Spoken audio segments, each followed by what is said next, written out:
Magandang gabi mga ka-construct. Ang topic natin ngayon tungkol sa pinag-uusapan sa social media, yung about sa construction mga ka-construct. Ang pinagdidebatihan mga construct,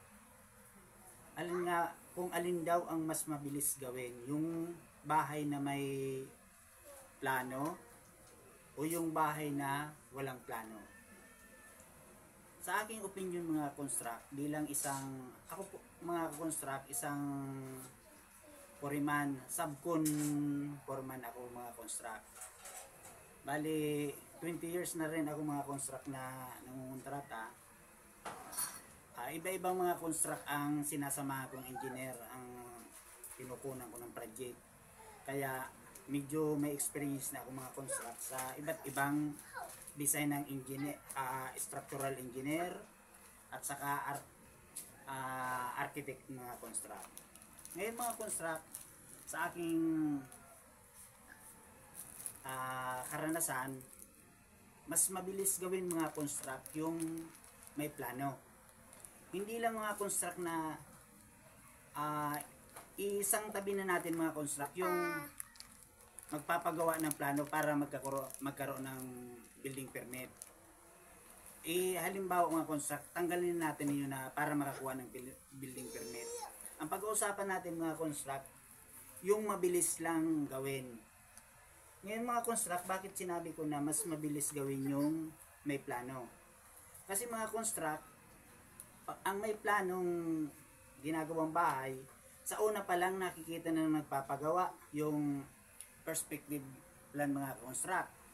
Makikita niyo yung front view, rear side elevation, right side elevation, left side elevation mga construct. At saka mga construct yung interior design mga construct, makikita ng owner mga construct. Kung ayaw niya yung mga sukat, mababago ng mga construct habang hindi pa kino-construct ang pinapagawa niyang bahay. Kung nasisikipan siya mga construct, halimbawa sa kwarto niya, sa CR niya, o saan man sulok ng bahay niya mga construct, mababago niya habang hindi pa ginagawa ang bahay pag may plano mga construct, kasi makikita niya. Isa pa mga construct sa preparasyon, mas lamang mga construct yung may plano. Yung paghahanda ng budget ng may-ari mga construct, mas lamang yung may plano. Kasi sa una pa lang, gawa pa lang mga construct ang plano, malalaman na kung magkano gagastusin ng may-ari. Maihahanda niya na. Sa pagbili mga construct ng materialis, alam niya na agad kung ano ang mga bibili niya. Kung gaano karaming graba, kung gaano karaming buhangin, kung gaano karaming bakal, kung gaano karaming mga pamormang mga construct.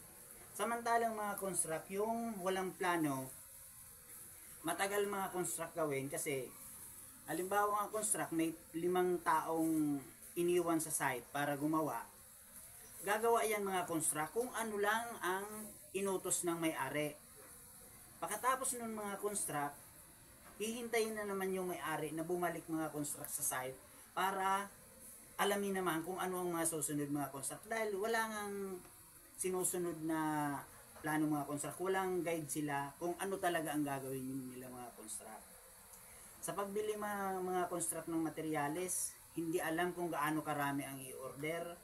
Kaya minsan, pag natapos yung project, ang tirang materyales, pwede pang makagawa ng isa pang bahay mga construct. Kaya mga construct, yung natitipid ng may-ari sa pagpapagawa ng plano, dahil mas gastos pa raw mga construct yung pagpagawa ng plano. Yung matitipid nila sa pagpagawa ng plano, mapupunta lang mga construct sa sayang na materyales. Tulad ng tibag pag hindi niya nagustuhan. Kasi wala nga mga construct na plano, makikita niya na lang sa aktual na ganun pala, hindi niya gusto, ipapatibag. Mas magastos mga construct yung walang plano. At matagal talaga mga construct ang trabaho. Ngayon mga construct, ito lang muna mga construct ang may share ko sa inyo sa susunod natin mga construct na topic about sa plano pa rin mga construct. Abangan natin mga construct sa susunod kong i-upload na video. Mga construct, kung nagustuhan ninyo ang video ito, yung hindi pa po nag-subscribe, paki-subscribe na rin. At saka paki-like na rin po ang video ito kung nagustuhan ninyo, at saka paki-share na rin po sa ating mga kaibigan, lalo na yung magpapagawa ng plano para magkaroon sila ng ideya, at paki-click na rin po ang notification bell para updated po kayo sa aking mga video. Maraming salamat po at God bless you mga construct.